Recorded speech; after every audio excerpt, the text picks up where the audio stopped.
Na2 Fe CN5 NO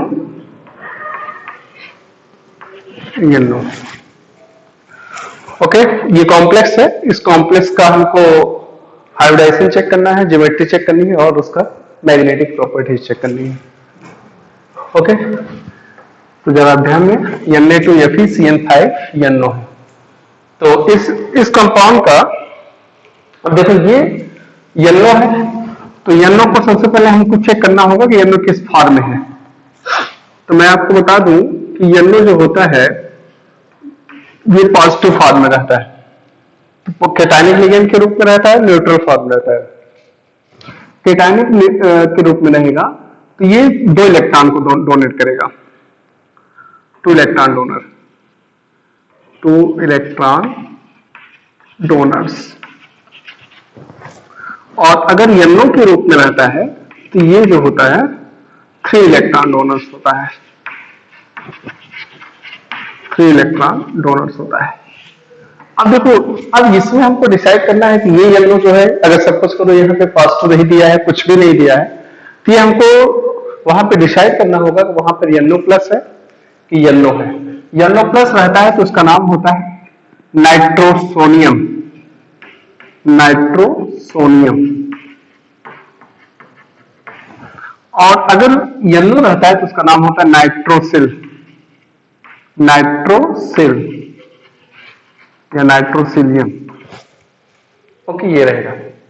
अब देखो जरा Fe का कोऑर्डिनेशन नंबर कितना होगा, 6 होना चाहिए, अर्थात Fe जो होगा कोऑर्डिनेशन नंबर 6 में, कोऑर्डिनेशन नंबर 6 में Fe जो है कितना इलेक्ट्रॉन पेयर को एक्सेप्ट करेगा, 6 × 2 = 12 इलेक्ट्रॉन। ये 12 इलेक्ट्रॉन को एक्सेप्ट करेगा कोऑर्डिनेशन नंबर 6 में। तो 5 तो ये देंगे Cn के माध्यम से, ये कोऑर्डिनेशन नंबर है, ये Cn है बेटा, Cn के माध्यम से 5 इलेक्ट्रॉन पेयर जा रहा है, अर्थात 10 इलेक्ट्रॉन जा रहा है। ओके, तो ये कौन सा ग्रुप होगा, अगर ये NO होगा तो ये 3 इलेक्ट्रॉन जाएगा, तो 10 + 3 13 हो जाएगा। अगर ये होगा NO प्लस होगा तो NO प्लस कितना इलेक्ट्रॉन डोनेट करेगा, 2 इलेक्ट्रॉन। टोटल कितने हो जाएंगे, 2, टोटल इक्वल टू 12 इलेक्ट्रॉन हो जाएगा। इसका मतलब इस कॉम्प्लेक्स में हमारा यहां पर NO जो है वो प्लस फॉर्म में है। ओके, अगर इसका आइसोलेशन देखना है तो आइसोलेशन क्या हो जाएगा बेटा, सोडियम, सोडियम पेंटा साइनाइडो, सोडियम पेंटा साइनाइडो C, नाइट्रोसिनियम, नाइट्रोसोनियम, नाइट्रोसोनियम कंटिन्यू रहेगा, नाइट्रोसोनियम, फेरट, फेरट। ऑक्सीडेशन किस फॉर्म में होगा, यहाँ पे -1 × 5 हो जाएगा, और ये +1 × 2 हो जाएगा, और ये आपका +1, तो कितने हो गए, +3 में से -5 हटा देंगे, -2 हो जाएगा, उधर जाने में +2 हो जाएगा, फेरट सेकेंड। ये इसका IPSC हो गया। अब हम लोग इस पे CFT लगाते हैं, क्रिस्टल फील्ड थ्योरी लगाते हैं, और क्रिस्टल फील्ड थ्योरी में आपको पता हुआ कि ये सेकंड ऑक्सीडेशन फॉर्म में है। तो Fe2 फॉर्म में जब इलेक्ट्रॉनिक कॉन्फ़िगरेशन करेंगे तो क्या हो जाएगा बेटा, ये हो जाएगा आपका 3d6 4s0 4p0 और 4d0, ये इलेक्ट्रॉनिक कॉन्फ़िगरेशन होगा। अब 3d6 का जब इलेक्ट्रॉनिक कॉन्फ़िगरेशन, जब 3d6 में आप इलेक्ट्रॉन काउंट करेंगे 1 2 3 4 5 और 6 फुंड के नियम के अनुसार ये इलेक्ट्रॉन्स हो गए। अब आप क्या करेंगे, आपको पता होगा कि लिगेंड्स आएगा, और लिगेंड्स आने पर ये क्या करेगा, स्प्लिट कर जाएगा 2 सेट में, that is T2G and EG set. T2G set में कितने इलेक्ट्रॉन होंगे बेटा, 1 2 3। पहले आप ये देख लीजिए ये कौन सा लिगेंड है, स्ट्रॉन्ग फील्ड लिगेंड। और स्ट्रॉन्ग फील्ड लिगेंड में क्या हो जाती है, स्ट्रॉन्ग फील्ड लिगेंड में ये वैल्यू लार्ज हो जाती है, ΔG की वैल्यू लार्ज हो जाएगी। और जब ΔG की वैल्यू लार्ज हो जाएगी, इसका मतलब स्प्लिटिंग ज्यादा हो जाएगा। स्प्लिटिंग जब ज्यादा हो जाएगा तो ऐसे कंडीशन क्या हो जाएगा, EG हायर एनर्जी स्टेट में रहेगा, तो हम क्या करेंगे, 6 इलेक्ट्रॉन को इसी में ढूंढने के नियम के अनुसार फिलअप कर देंगे, 1 2 3 4 5 और 6। ये हो जाएगा आपका T2 6 इलेक्ट्रॉन और ये हो जाएगा Eg 0 इलेक्ट्रॉन। अब ऐसी कंडीशन ये दो ऑर्बिटल खाली है। अब ये दो ऑर्बिटल 4s 0 और 4p 0 के साथ क्या करेगा, हाइब्रिडाइजेशन करेगा।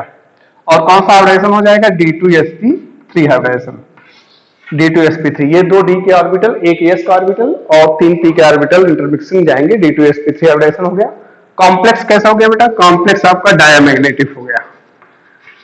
डायमैग्नेटिक क्यों हुआ, क्योंकि सभी इलेक्ट्रॉन्स पेयर कंडीशन में है, डायमैग्नेटिक हो गया। और हाइब्रिडाइजेशन कौन सा हुआ, D2sp3। ज्योमेट्री कैसी बनेगी, ज्योमेट्री जो होगी आपकी ऑक्टाहेड्रल बन जाएगी। ऐसे बना देंगे ऑक्टाहेड्रल, Fe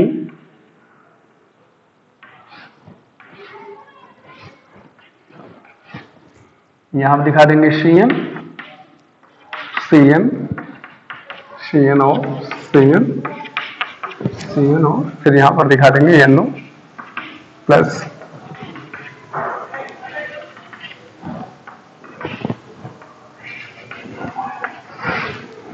ये आपकी ऑक्टाहेड्रल होगी। आप यहां पे दिखा सकते हैं, ये 2 Na प्लस हो जाएगा या 2 माइनस हो जाएगा या Na प्लस हो जाएगा, या आप यहां पे दिखा देंगे Na। ओके, या यहां पर आप Na2 दिखा सकते हैं। ये आपकी हो गई ऑक्टाहेड्रल ज्योमेट्री।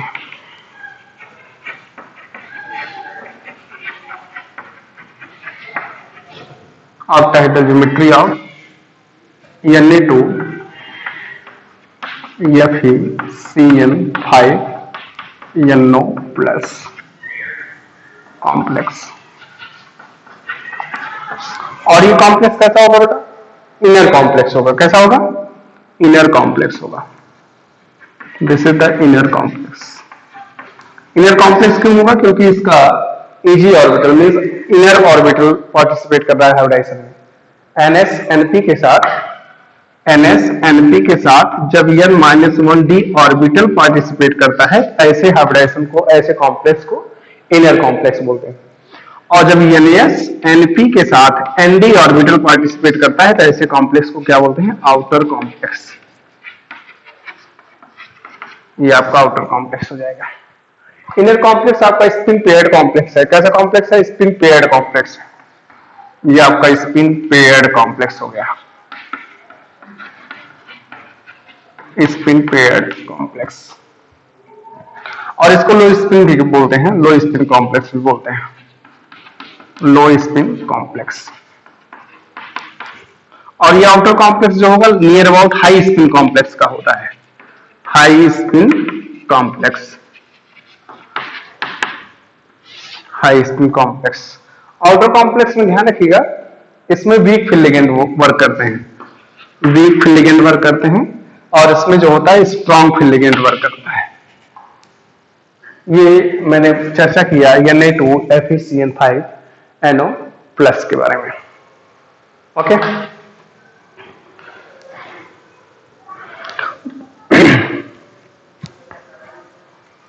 अब हम लोग दूसरा एग्जांपल लें,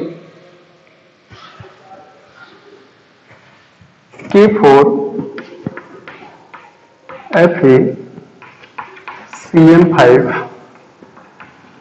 O2, K4 FeCN5 O2।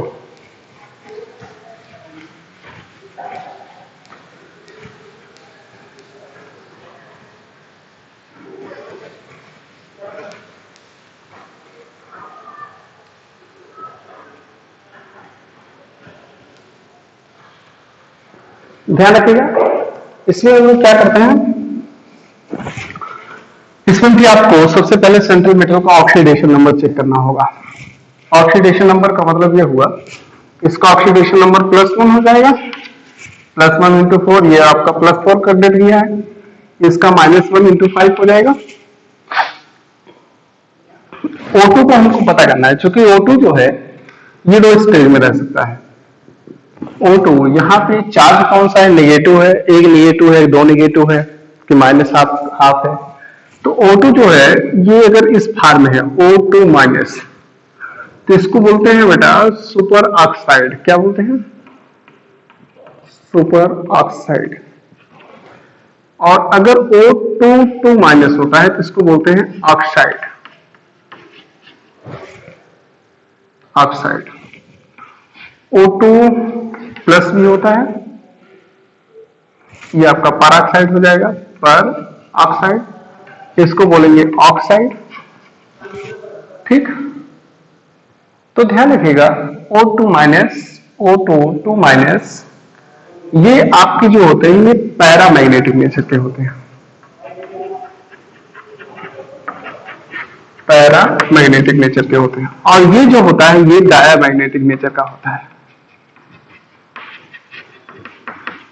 ये कहां से मिलेगा बेटा? आपको यमोटी से मिलेगा, मॉलिक्यूलर ऑर्बिटल थ्योरी अगर आप पढ़े होंगे तो मॉलिक्यूलर ऑर्बिटल थ्योरी में 20 इलेक्ट्रॉन का इलेक्ट्रॉनिक कॉन्फ़िगरेशन डिस्ट्रीब्यूट किया जाता है, sigma 1s2, sigma 2s2, sigma 1s2, sigma star 1s2, sigma 2s2, sigma star 2s2, ऐसे आपको इलेक्ट्रॉनिक कॉन्फ़िगरेशन मिलता है। तो उसमें दिखाया जाता है कि अगर सभी उसमें पेयर इलेक्ट्रॉन्स है तो डायमैग्नेटिक होगा, अगर अनपेयर है तो वो पैरामैग्नेटिक होगा। तो उसमें आप चेक करेंगे तो ये दोनों किस फॉर्म में है?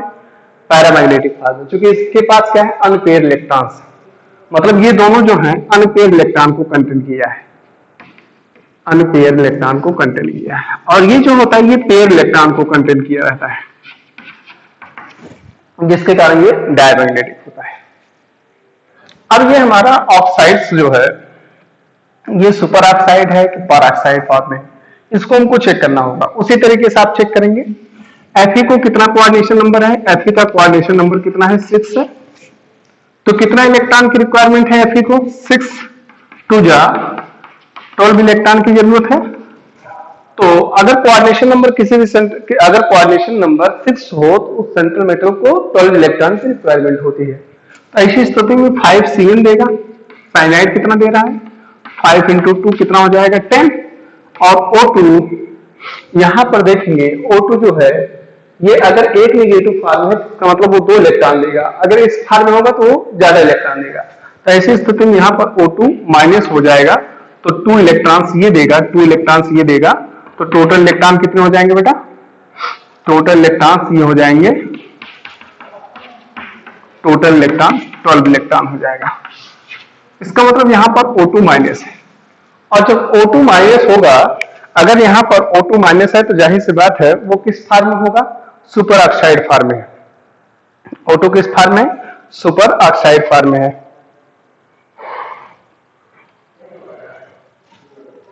और ध्यान रखिएगा इस सुपर ऑक्साइड में, अब देखो जब हम इसका आईपीएसी लिखेंगे, या सॉरी जब इसका हम लोग देखेंगे तो Cn आपका क्या है? Cn आपका strong field ligand, strong field ligand. चलिए भाई, Cn आपका strong field ligand.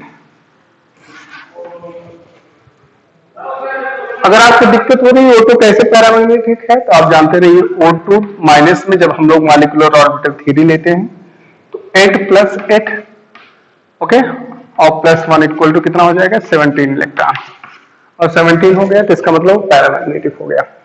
Cn strong field ligand है। तो यहां पर ऑक्सीडेशन किस फॉर्म में हो गया बेटा? देखो जरा, -5 -4 +4 -5 -6, और ये सेकंड ऑक्सीडेशन फॉर्म में हो गया। ओके, अब जब हम Fe सेकंड का इलेक्ट्रॉनिक कॉन्फ़िगरेशन करेंगे तो क्या हो जाएगा? 3d6 4s0 और 4p0 4d भी 0 हो जाएगा। ऐसी स्थिति में 3d6 के पास 6 इलेक्ट्रॉन को आप फुंड के नियम के अनुसार फिलअप कर देंगे, 1 2 3 4 5 और 6। अब ये 6 इलेक्ट्रॉन हो गया। चूंकि आपको पता होगा कि जब स्प्लिटिंग करेगा CFT के अंतर्गत तो T2G सेट नीचे रहेगा और EG सेट टॉप पे रहेगा। अब देखो स्ट्रॉन्ग फील्ड लिगेंड है तो जाहिर सी बात है ये चीजें क्या हो जाएंगी? ये लार्ज हो जाएंगी। स्ट्रॉन्ग फील्ड लिगेंड में क्रिस्टल फील्ड स्टेबलाइजेशन एनर्जी क्या होती है? वैल्यू बढ़ जाती है। अब ऐसी स्थिति में क्या होगा? सभी इलेक्ट्रॉन यहीं पर पेयर कर जाएंगे, सभी इलेक्ट्रॉन पेयर कर गए। ऐसे कंडीशन में कंपाउंड हमको क्या दिख रहा है? डायामैग्नेटिक। ये कैसा दिख रहा है? डायामैग्नेटिक। बट एक्चुअली ये डायमैग्नेटिक नहीं है। अब आप सोचोगे सर यहाँ पे सभी पेयर इलेक्ट्रॉन है। एक चीज जानते रहो, किसी भी कंपाउंड की जो मैग्नेटिक प्रॉपर्टीज होती है सिर्फ सेंट्रल मेटल से नहीं चेक की जाती है। सेंट्रल मेटल को चेक कर लीजिए, अगर सभी पेयर्ड हैं तो आप लिगेंड के बारे में चेक करिए, लिगेंड कैसा है। तो लिगेंड यहां पर हमारा क्या है, O2 माइनस है, और O2 माइनस क्या है, 17 इलेक्ट्रॉन रख रहा है। अगर इलेक्ट्रॉन को डिस्ट्रीब्यूट करेंगे मॉलिक्यूलर ऑर्बिटल थ्योरी में तो इसके पास क्या है, अनपेयर इलेक्ट्रॉन है, और इसके अनपेयर इलेक्ट्रॉन के कारण क्या होगा, पूरा सिस्टम, पूरा कॉम्प्लेक्स कैसा हो जाएगा, पैरामैग्नेटिक हो जाएगा। इसका मतलब क्या होगा, किसी भी कॉम्प्लेक्स को अगर हमको मैग्नेटिक प्रॉपर्टी चेक करनी है तो उसके सेंट्रल मेटल के साथ साथ उसके लिगेंड को भी चेक करना पड़ेगा कि लिगेंड का नेचर कैसा है। अगर लिगेंड का नेचर पैरामैग्नेटिक है तो सेंट्रल मेटल कितना भी डायमैग्नेटिक नेचर को इंडिकेट करे, लेकिन वो पूरा कॉम्प्लेक्स कैसा हो जाएगा, पैरामैग्नेटिक हो जाएगा। ऐसी कंडीशन में ये कॉम्प्लेक्स कैसा हो जाएगा, पैरामैग्नेटिक नेचर का हो गया, paramagnetic.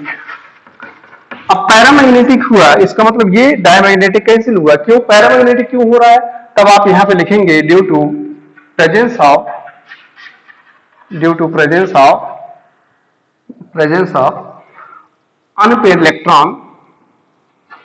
Unpaired electron in ligand, in O2 minus ligand.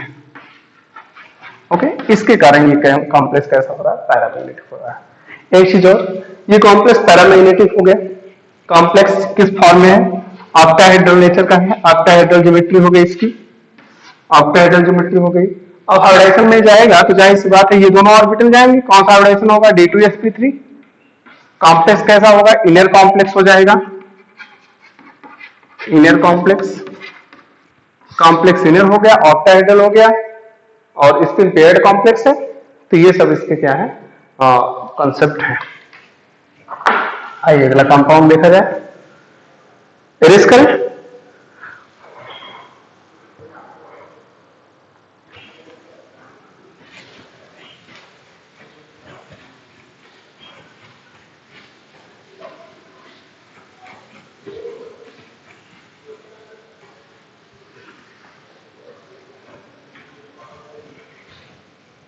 Next है, नेक्स्ट कॉम्प्लेक्स देखिए,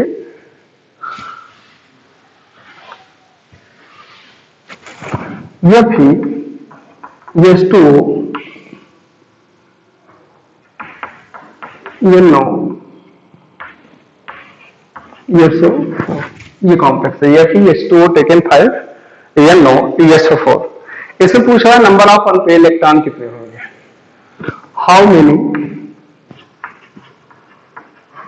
how many number of unpaired electron present।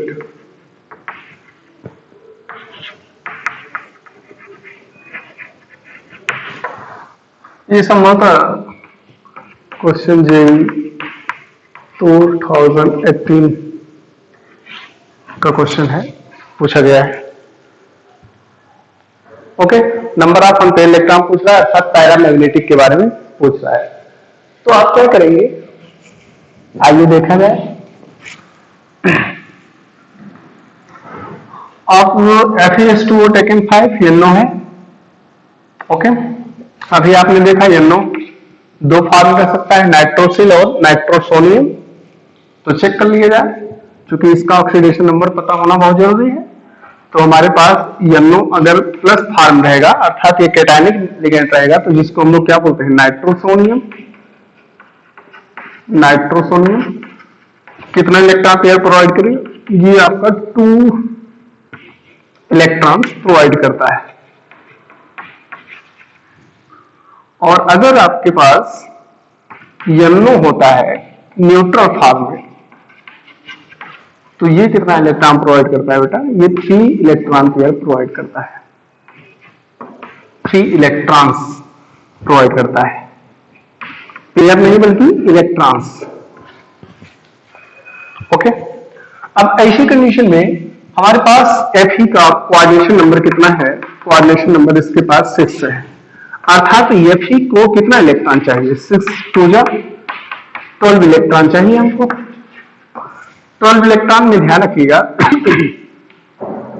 H2O कितना इलेक्ट्रॉन पेयर प्रोवाइड कर रहा है, 5 × 2 10 इलेक्ट्रॉन प्रोवाइड कर रहा है। तो येलो अगर यहां पे प्लस रहेगा तो कितना इलेक्ट्रॉन प्रोवाइड करेगा? 2 इलेक्ट्रॉन प्रोवाइड करेगा। टोटल कितने हो जाएंगे? 12। और अगर बाय द वे येलो को हम लोग इस रूप में देख रहे हैं न्यूट्रल फॉर्म में, तो कितना इलेक्ट्रॉन प्रोवाइड करेगा? 3। तो 10 + 3 इक्वल टू कितने हो जाएंगे? 13 इलेक्ट्रॉन्स। हमको कौन सा चाहिए? हमको ये जोड़ी चाहिए, ना कि ये और ये जोड़ी चाहिए। ओके, ऐसी स्थिति में यहां पर येलो किस फॉर्म में? नाइट्रोसोनियम आयन में। अगर इसका आईपीएसी किया जाए तो क्या हो जाएगा?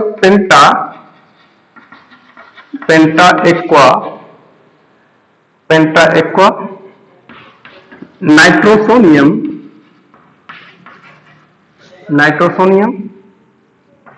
आयरन। ऑक्सीडेशन चेक कर लिया जाए बेटा। इसका +1 है, इसका 0 है, इसका -2 है। तो -2 में से +1 घटा देंगे, +1 आ जाएगा। देखिए बहुत इंटरेस्टिंग पॉइंट है। यहाँ पर Fe जो है +1 ऑक्सीडेशन फॉर्म में है। तो आप क्या कर देंगे? पेंटा एक्वा नाइट्रोसोनियम आयरन फर्स्ट, फिर क्या हो जाएगा? सल्फेट। ये इसका आईपीएसी हो गया। ओके, ये इसका क्या हो गया? आईपीएसी हो गया। इस कॉम्प्लेक्स को जो ध्यान रखिएगा, इस कॉम्प्लेक्स को ब्राउन रिंग कॉम्प्लेक्स भी बोलते हैं। क्या बोलते हैं? ब्राउन रिंग कॉम्प्लेक्स बोलते हैं। ब्राउन रिंग कॉम्प्लेक्स बोलते हैं। ब्राउन रिंग कॉम्प्लेक्स इसलिए बोलते हैं क्योंकि ये जो है Fe2+ को टेस्ट करता है। Fe2+ को टेस्ट करता है, और इसलिए और इस तरीके से brown ring complex brown ring बना देता है, इसलिए इसको ब्राउन रिंग कॉम्प्लेक्स बोलते हैं। तो ब्राउन रिंग कॉम्प्लेक्स में ध्यान रखिएगा Fe किस ऑक्सीडेशन फॉर्म में है? +1 ऑक्सीडेशन फॉर्म में है। इसका नंबर ऑफ अनपेयर्ड इलेक्ट्रॉन हमको चेक करना है, तो आइए चेक करते हैं। Fe जब 26 होता है, न्यूट्रल फॉर्म में होता है, तो इसका इलेक्ट्रॉनिक कन्फिगरेशन क्या होता है बेटा? 3d6 4s2 4p0 4d0। ऐसी कंडीशन में यहां पर Fe क्या है? +1 फॉर्म में है, तो क्या हो जाएगा? 3d6 हो जाएगा, 4s1 हो जाएगा, 4s1 हो जाएगा, 4p0 और 4d0 होगा। अब देखो 3d6 है, 3d6 को आप ऐसे बनाइए। ये 3d6 हो गया, 1 2 3 4 5 और 6। ओके, ये आपका 4s1 हो गया, और ये आपका 4p इम्पटी है ऑलरेडी। यहां पे कोऑर्डिनेशन नंबर हमको 6 है, तो 6 में क्या चाहिए? कोऑर्डिनेशन नंबर 6 में D2sp3 या sp3d2 हाइब्रिडाइजेशन होना चाहिए, अर्थात यस को इम्पटी करना है। तो यस को इम्पटी करने के लिए हमको क्या करना पड़ेगा? क्योंकि अब देखो इस कॉम्प्लेक्स में 2 तरह का हाइब्रिडाइजेशन हो सकता है, D2sp3 या फिर sp3d2। क्यों? क्योंकि इन दोनों हाइब्रिडाइजेशन में जो कोऑर्डिनेशन नंबर होता है वो कितना होता है? 6 होता है।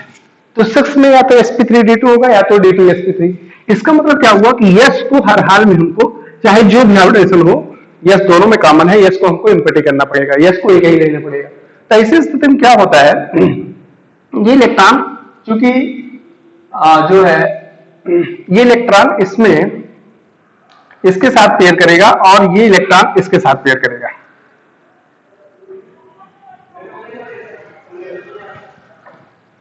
एक मिनट,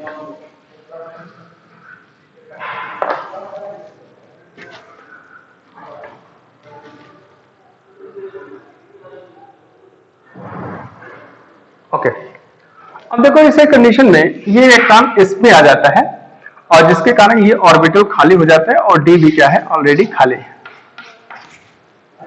तो ये आपका 3d6 है, ये 4s1 है, ये आपका 4p0 है, और ये आपका 4d0 है। तो ये क्या हो गया? ये 1 2 3 4 5 6 और 7, ये वाला खाली हो गया, और 3p भी खाली हो गया, और ये आपका 1 2 3 4 5 1 2 3 4 5 हाइब्रिडेशन कौन से हुए बेटा?